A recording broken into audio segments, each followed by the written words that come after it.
Today's video is about a true hero of music and engineering, the VU meter, or volume unit indicator. We've all seen them, those glowing bars or dancing needles on vintage tape decks, pulsing to the beat of our favorite tracks. The first VU meters were analog needles, used to monitor signal levels on telephone lines. Eventually they moved into professional studios, and then into our homes. They evolved into LED bars, vacuum fluorescent displays, and modern LCDs, showing average and peak levels. But today I am going to show you something completely different. It's rare, incredible tactile, and it has a direct connection to Chernobyl. These are the M1730 and M1830 units. It's a high-precision industrial indicators. At first glance, you'll notice a scale, but no needle. The mystery here is that the signal isn't shown by a piece of plastic. It's shown by a moving beam of light. These were not consumer toys. These were serious industrial instruments used in power plants and control rooms. You can actually see them in action in archival footage from the notorious Chornobyl nuclear power plant. While most people back then were watching a needle twitch on a tape recorder, nuclear plant operators were watching this light beam glide across the scale, an entirely different atmosphere.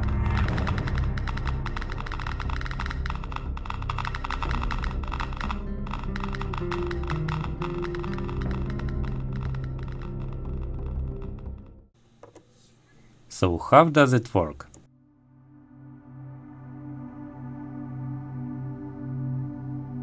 The internals remind me of a 19th century magic lantern or a slide projector. Inside, the heart of the device is similar to a standard moving coil meter. There is a coil and a magnet that deflect when a signal is applied. But instead of a needle, the coil moves a tiny mirror. In front of that mirror you have a series of lamps, an incandescent bulb, and a special mask that shapes the light into a square with a line through the middle. That image is then projected onto the scale. It's essentially a miniature analog projector many of us remember from childhood.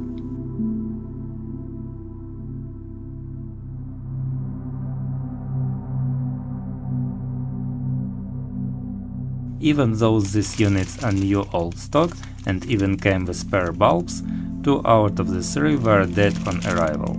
The culprit is simple: broken internal wires. Luckily that's an easy fix.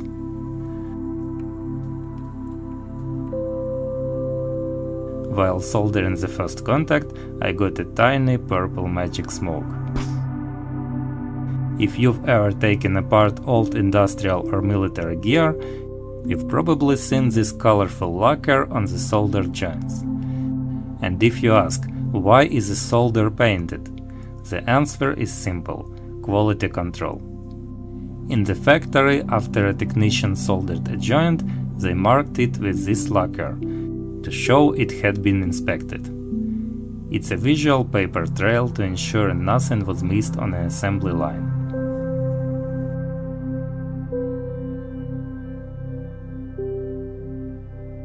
The M1830 model has the same internals but a different layout. This one is a 10V voltmeter, so it includes a high-precision drop-in resistor.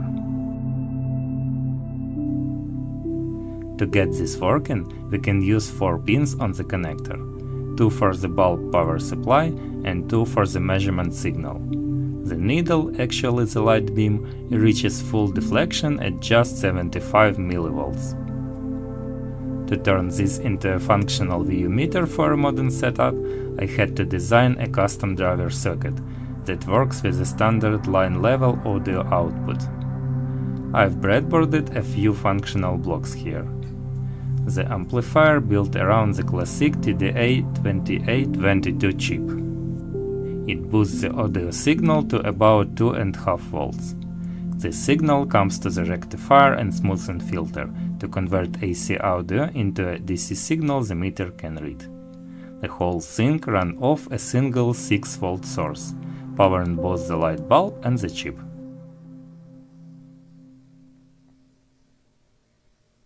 There is one more technical hurdle. These indicators are linear, but human hearing is logarithmic. We don't perceive volume proportionally, we hear in decibels. For every plus 10 decibels, the sound feels twice as loud. To fix this, I added a logarithmic converter circuit. This tweaks the signal, so the movement of the light beam matches how we actually perceive the music. I've hooked it up to my PC and calibrated the output to 775 mV, which is a standard 0 dBu reference level. Then I generated a series of 1 kHz sine wave at different levels. For the demonstration, I've set up a side-by-side comparison. One indicator is connected linearly, and the other is running through my logarithmic converter. You can see the difference. Which one do you think is more practical?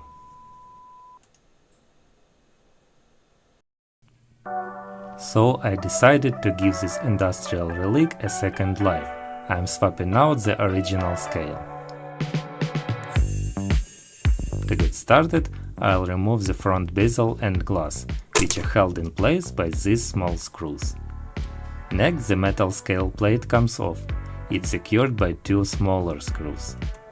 And underneath that, we find a clear plastic diffuser panel, held in place by some truly tiny screws.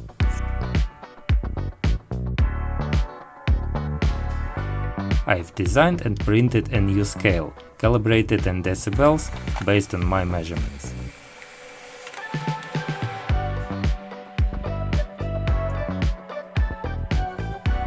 To make it pop, I'm adding color filters.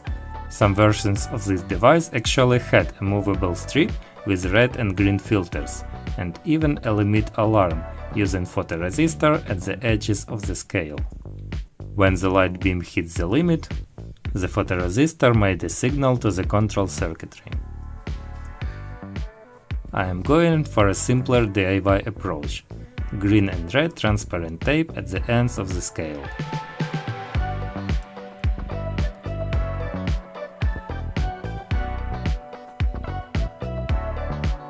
Now the light square turns green for safe levels and red when you are pushing it too hard.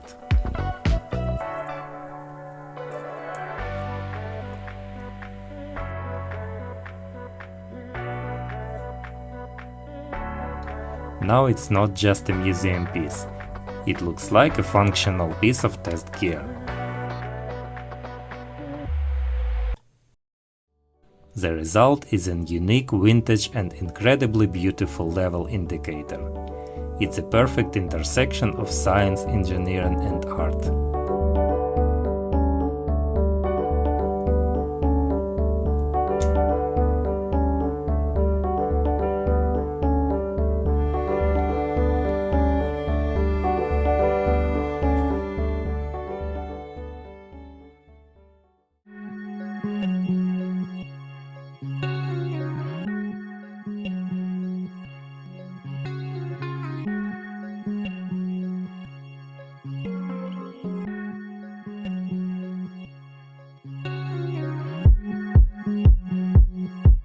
Thanks for watching. If you enjoyed this episode of A Nuclear Era Tech, hit the like button and subscribe for more builds. And as always, may your ideas become reality.